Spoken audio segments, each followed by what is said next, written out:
Welcome back to the Rise Over Run podcast. I'm Doug Barnett. I'm here with my co-founder, Brant. What's up? We're going to talk about a topic today that is, I think, probably on a lot of people's minds. The end of the year, it's the holidays. People are ready for a break. So we're going to talk about burnout. And is burnout a real thing? I'm sure this will make everybody happy. I think the first thing we've got to, before we get too far into the topic, is like defining what burnout means. So, Brant, how would you define it? I think generally it's like some feeling of being disconnected from the work that you're doing. And normally that kind of leads to feeling like physically tired, mentally tired, emotionally tired, all those types of things. Yeah, I think that's a pretty fair way. You feel tired about whatever you're doing. Yeah. It makes you feel like the thought of doing it is so exhausting to you that you probably put it off, or you go slower than you should, or it's so draining that you can't do it for long stretches of time. You probably complain about it to your loved ones. That happens quite often. Okay, so if we were to say, okay, what are the major drivers of this feeling, where would you start?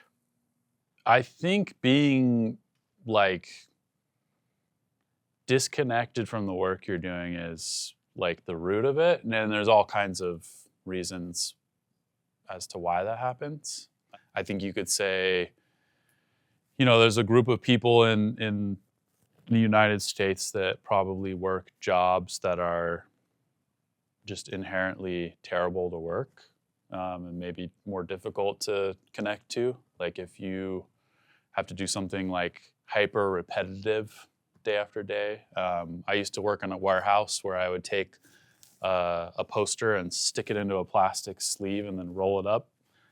And then I would do that 3,000 more times, in that stack, and probably put together like a couple thousand posters in a day. And it's a little bit of a mental gymnastics to, find like purpose in doing something like that.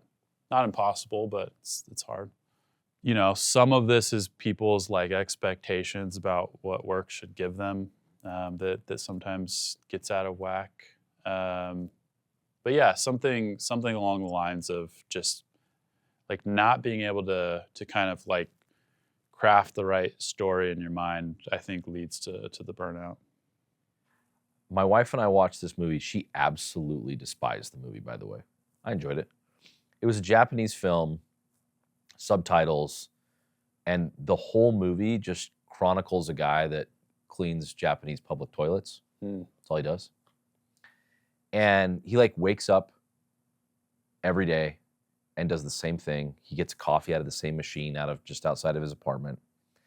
Goes to the same, 50 different. The toilets are actually crazy. I've never been to Japan, but they're super cool, like very unique and different. And I don't know why and actually very clean and nice. But it literally just chronicles him like going about this and him finding joy in the work that he's doing every day. And I watched the movie, and it's fairly inspiring, because for me anyway. So I'm like, okay, this is a very good reminder about the choices that we have to make about how we approach our work every day. And interestingly enough, in the movie, it shows him with a coworker or two, and he's probably, between 45 and 55 years old in the movie. Shouldn't be doing this type of work at this stage of his life, and his coworkers are young. They're like early 20s, just get their career off the ground. And his quality of work, the way he approaches, and it shows him doing this, like scrubbing these toilets by hand, like in the toilet, and extreme care in the work and then showing the work that his coworker does. Like nowhere near that.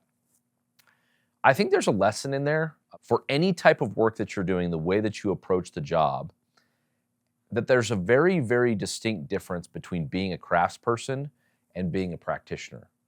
That if you actually take the craft, whatever that is that you work on every day, and you say, I'm going to become the best at this thing that I do every day, no matter what it is, let's say it's cleaning toilets, there is some satisfaction and joy that can be found in excelling at your craft that leads to the opposite of whatever burnout is.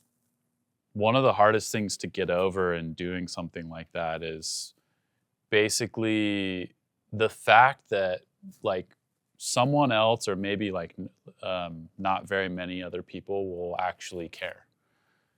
I think that with social media and all the other things that contribute to this, everyone kind of like is trying to find their passion, but it's like, what's my passion that like a million people will watch me do on, you know, Instagram Live or TikTok or whatever.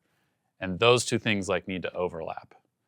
But there's, you know, the more you like kind of dig into this, there are these toilet cleaner type examples where, you know,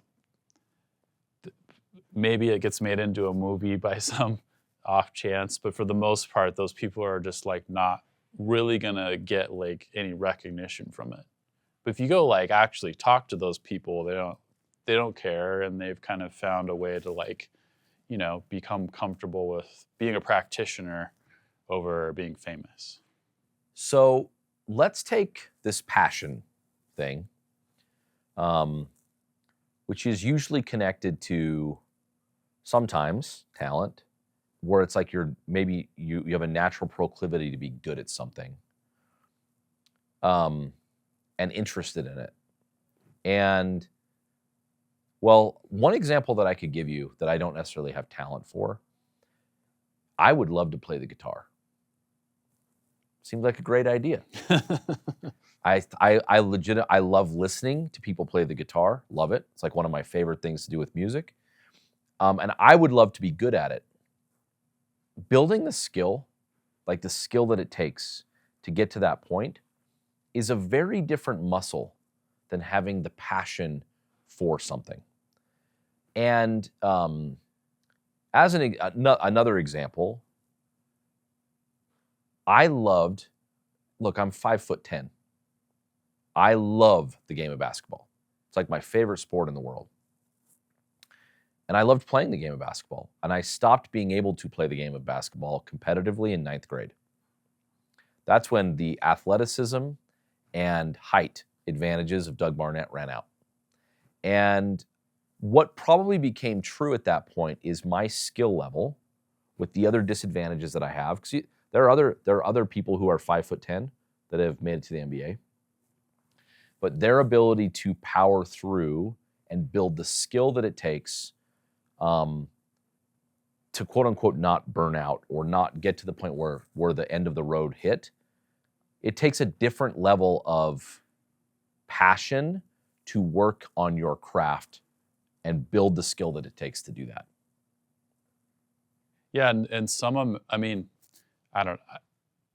humans are like complex about why they're motivated to do any given thing. And I think quite a lot of people that achieve these unique outcomes, making it to the NBA or whatever, like if you sit and ask them to diagnose how they did it, it's sort of nonsensical, like trust in your dreams and don't let anyone ever tell you can't and whatever. It's just like, okay, I don't know how to like replicate what you're saying. Hard to build a process around that. Yeah.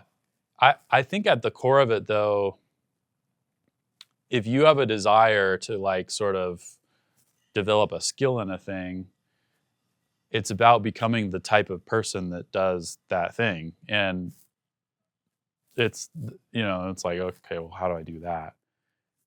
And I think diving into that series of questioning with yourself is the essence of making this work. So, you know, if you're like trying to develop this skill of guitar, it's like, okay, why am I not the type of person that's going to like practice for an hour a day at this point in my life? For at least a year or two before you can do anything that's even remotely cool. Yeah. And I think, you know, some part of this is sometimes just realizing like I simply don't actually have, you know, time to reasonably give to this, which is fine. But most of the time, it's like some set of fears or some narrative that you don't realize you're telling yourself, and things that can actually be overcome. And like you end up with a mindset shift if you get past this stuff where you're like, I'm a guitar player now. And it doesn't matter that you're a beginner guitar player or whatever. It's just like, I'm a guitar player now. And over the course of 10 years, like, who cares that for the first two, you weren't that good? You eventually get to what you want. I think, yeah, a lot of this is just like, what we've talked about a lot in the past, just like trying to understand yourself more and like having these, and this is where like people in your life that can kind of have like honest conversations with you and help you diagnose these types of things can, get you to where you want to go. There's a book that I like a lot called Small Unit Leadership. It's written by a colonel. It's old. It's like, I don't know, it's probably 50 years old. Maybe not quite that much, but in that range. In the book, he said everybody has the will to win. Very few people have the will to prepare to win. Very different thing. What advice would you give to someone that changes the mentality from the will to win, I want to be successful in my career, to the will to prepare to win, which is I need to build muscle to help me build the skill to allow me to win? I think if you have the opportunity to spend time around anyone that's successful, like at all, that you'll hear this story over and over. And it's this, that at some point they set a destination in the future that they're trying to reach, some ambitious goal, with the expectation that once they got there, they would be happy, finally feel whole, things would, resolve, all the problems go, however you want to frame it. And, sometimes spend 10 plus years getting there. And once they get there, the promise of what they thought was there isn't actually there. They don't feel fulfilled. It doesn't solve anything. Yep. And oftentimes, sends people into a bit of depression. This is something I think like I've certainly experienced. I think, any of us that have tried to do hard things experienced to some degree. And so the advice is just like understanding that dynamic, that like, if you're just about like trying to get to a destination, you're over and over and just like setting it to different things, you're gonna be perpetually unhappy in life. Maybe getting a little bit too personal, but I think this framing is actually helpful. I set a goal to make $1 million in a year. It was just a goal. There's nothing there about it. It was just a goal. I did it. There was no pot of gold at the end of the rainbow. There was nothing there that was like, wow, this feels so fulfilling and amazing. However, the memories that I made, the people that I worked with, the learning that I got, as I think about the journey that got to that point, that was really incredible. But achieving the goal itself actually made me quit my job. Yeah. And so I think what I've learned from that experience is there is a lot of, it sounds so corny and so cliche, there is a lot of joy in the journey of getting to the place that you want. And we could put it into a current context, and everybody talks about Elon a lot, but you look at Starlink as an example. Starlink was born from SpaceX trying to get to Mars. The goal, they didn't try to set out to build Starlink, but they got this incredible outcome by putting this thing way out there that was really hard, that was very ambitious, and it created a set of circumstances where Starlink was born. Interestingly enough, now the big jet or the big rocket that they're going to launch to Mars in a couple years is so large, they can launch satellites that are so large now, they're going to create a new band of internet that is incredibly fast, way faster than what they can deliver today. They never set out to do that. Yeah. And interestingly, I think setting goals for yourself, having something that you're going and shooting after, if you really do chase it, you're going to get this entire richness of things out of the other side that you didn't even think about or really expect to get before. Like actually, in setting out to do the $1 million goal, I never expected to be a founder. Yeah. But that was one of the outcomes of setting that goal. And never in a million years would I have expected that.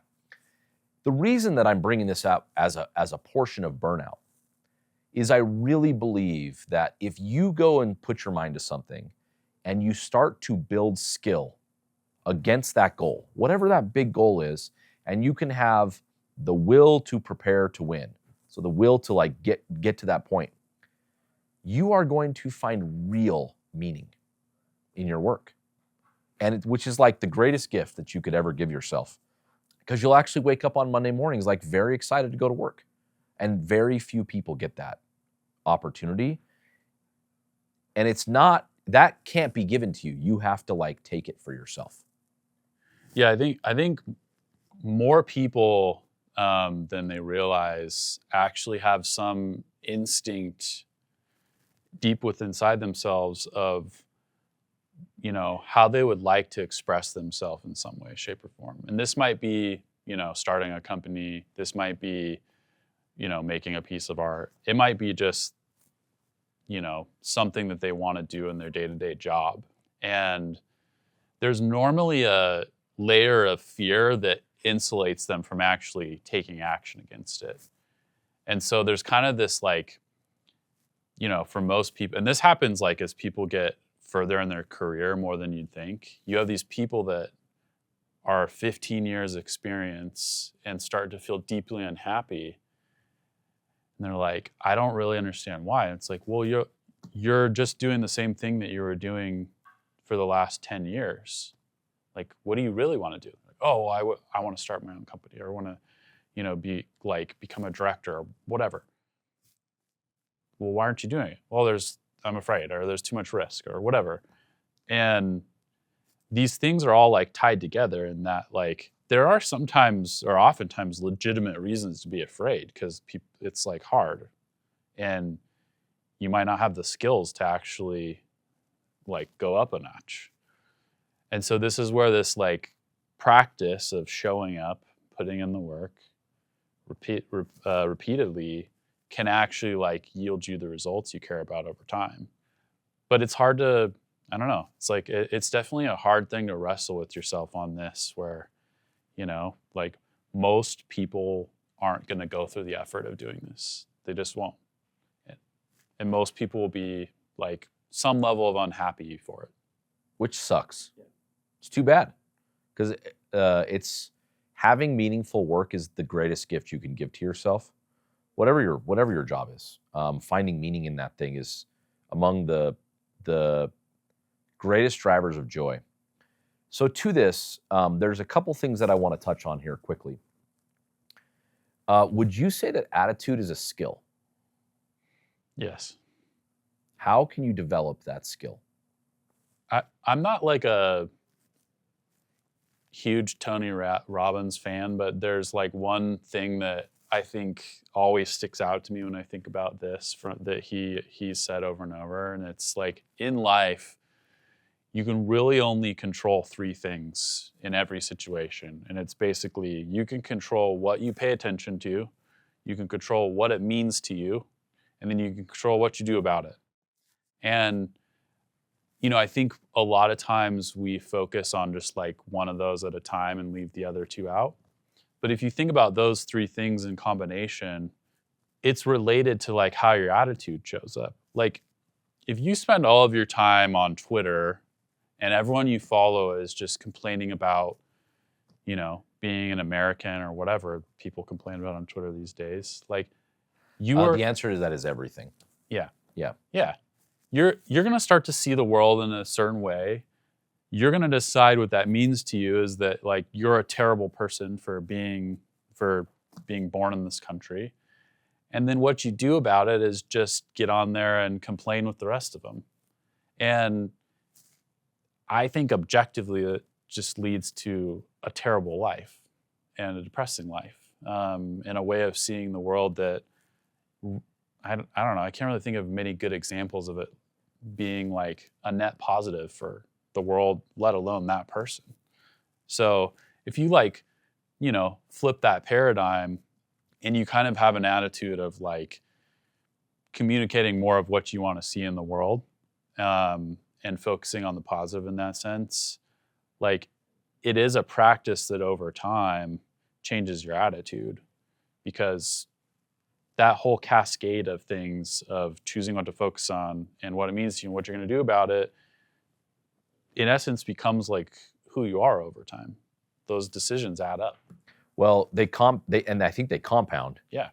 So much so that I think people that do not develop this skill of having a good attitude, where it leads eventually is cynicism and nihilism. Yep. And if you've ever been around somebody that's actually like this, I cannot sprint fast enough away from these types of people. It almost feels like I'm swimming in sewage when I'm around them. It's that much of a shock to me. As a father, like I'm trying to teach my kids, it's so much easier to go to school and say like, school sucks. Like, this is so lame. It's much harder to say, I'm going to show up to school today and I'm going to choose to enjoy myself. And then that stuff starts to compound. People want to be around you. It's like magnetic. That's true in the workplace as well. And there's so many things that are not fun every day about showing up to work. I have been on basically same-day flights twice this week. I hate it. Mm-hmm. But at the same time, like, I'm going to find little things, and I did throughout this, that like, okay, I'm going to just enjoy this. Even though I tell my kids, like, business travel is not what it's cooked up to be. It is rarely fun, and it is definitely not glamorous. Mm-hmm. The more that you can approach every one of these little decisions in your life with a good attitude, it just begins to create this compounding experience of like constant enjoyment to where you're just always happy. And that is attractive. And if I could give somebody like one skill that's completely in your control that's going to get you promoted, show up and be the person that everyone wants to be around because you enjoy what you do. That is magnetic. It's like a real compounder in your life, and it has nothing to do with like being really good at your job. Yeah, there was this like period of time after I left Podium and was trying to figure out what I wanted to do, and I was like, I think I want to start a company, but I don't know who to start it with, and I don't even know what I want the idea to be. But I just kind of knew that like for some set of reasons I needed that challenge. Like that was the thing that was like instinctive to me, like go start a company. And so I just started going to the library by myself and just coding things that I don't know, like random problems that I had encountered through the prior 3 years. And I eventually settled onto one that like in hindsight is a stupid idea, but it basically got me enough to where I put together like a prototype of an app and started to have momentum, and I started to talk to other people about it, and they're like, oh, that's cool. I want to like help with that. They start helping out on the side, and just like continuing to show up and generate the momentum attracted people over time. And we ended up raising, a small bit of money, and the company lasted for 2 years, and we didn't really like ever do anything that impactful. But fast forward another couple years to where we're at now, like that was like one of the steps that I needed to end up here. So I think just like the act of showing up, the act of like putting in the work, and I did get comfortable with like, here I am in today, I'm enjoying this game that I'm playing, and I'm not super tied to like some very specific outcome happening from it. I kind of figured principally that like something might work out if I just keep doing this. And I need to find someone to, like I ended up finding someone to marry that was like okay with that sort of mindset where I'm gonna maybe not have the most amount of money and success at certain parts of the journey. But I think once I shifted into that mindset of just like being okay with like today's the game and I just like playing this game on repeat, all this the notion of like burning out and all that stuff just kind of like melted away. By the way, the other thing that happens, and this is if thinking of company building, we just had our Christmas party. There was 120 people there. And you said, the comment you made was, it still feels like I'm watching a movie. Yeah. When I'm participating. It doesn't feel like a real thing.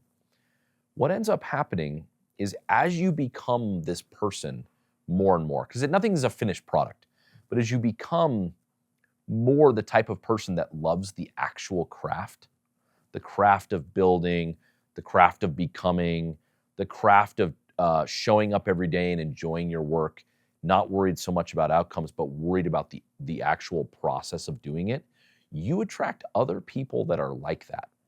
We have successfully recruited other people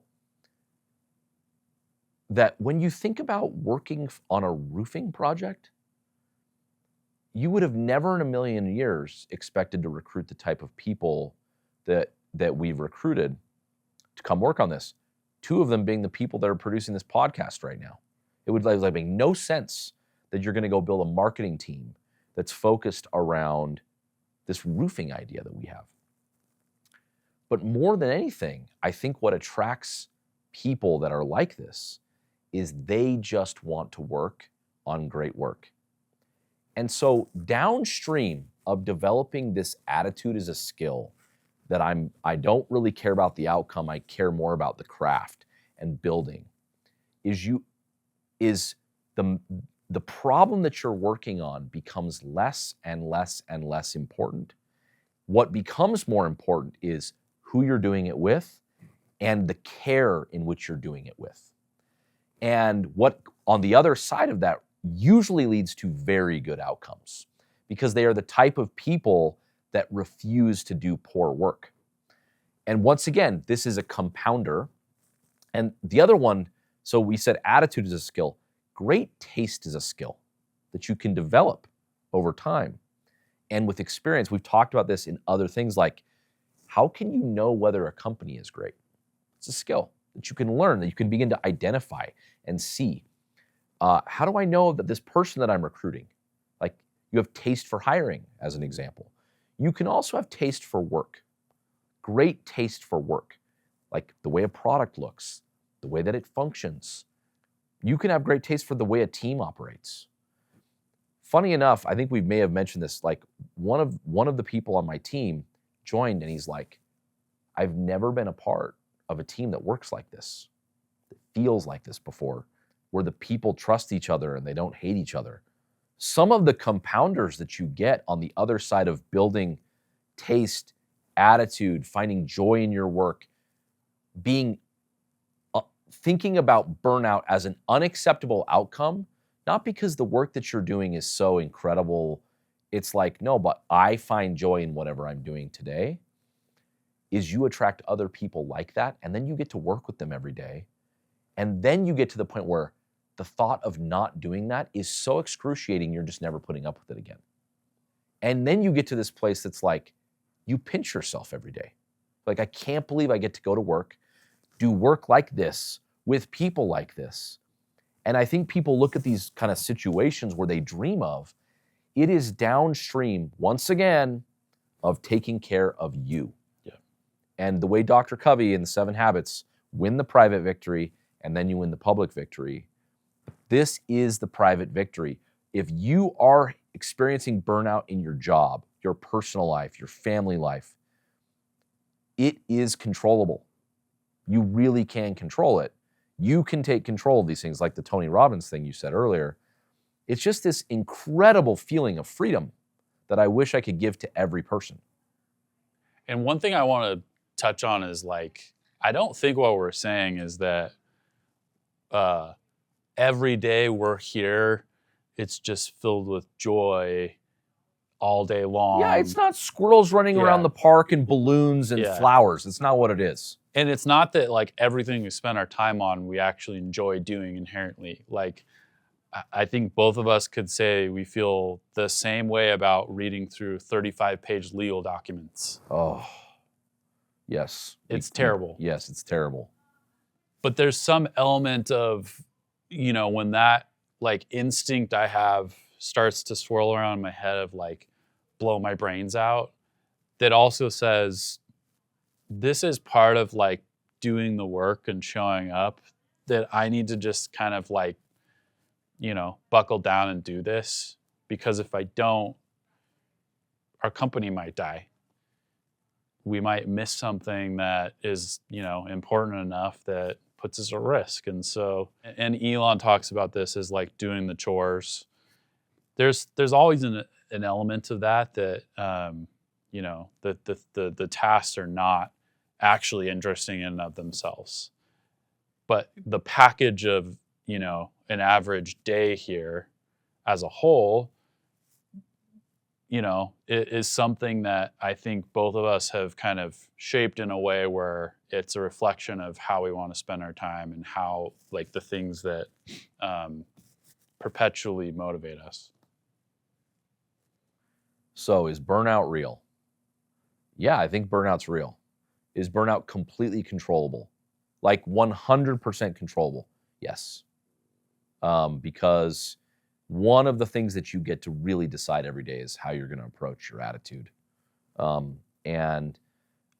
This is like one of the core things that I'm trying to teach my kids as a parent, because it's like the root of all your happiness is what you choose to do with the choices that are in front of you. I hope you guys enjoyed our kind of meandering conversation about burnout, and we will catch you guys on the flip. See ya.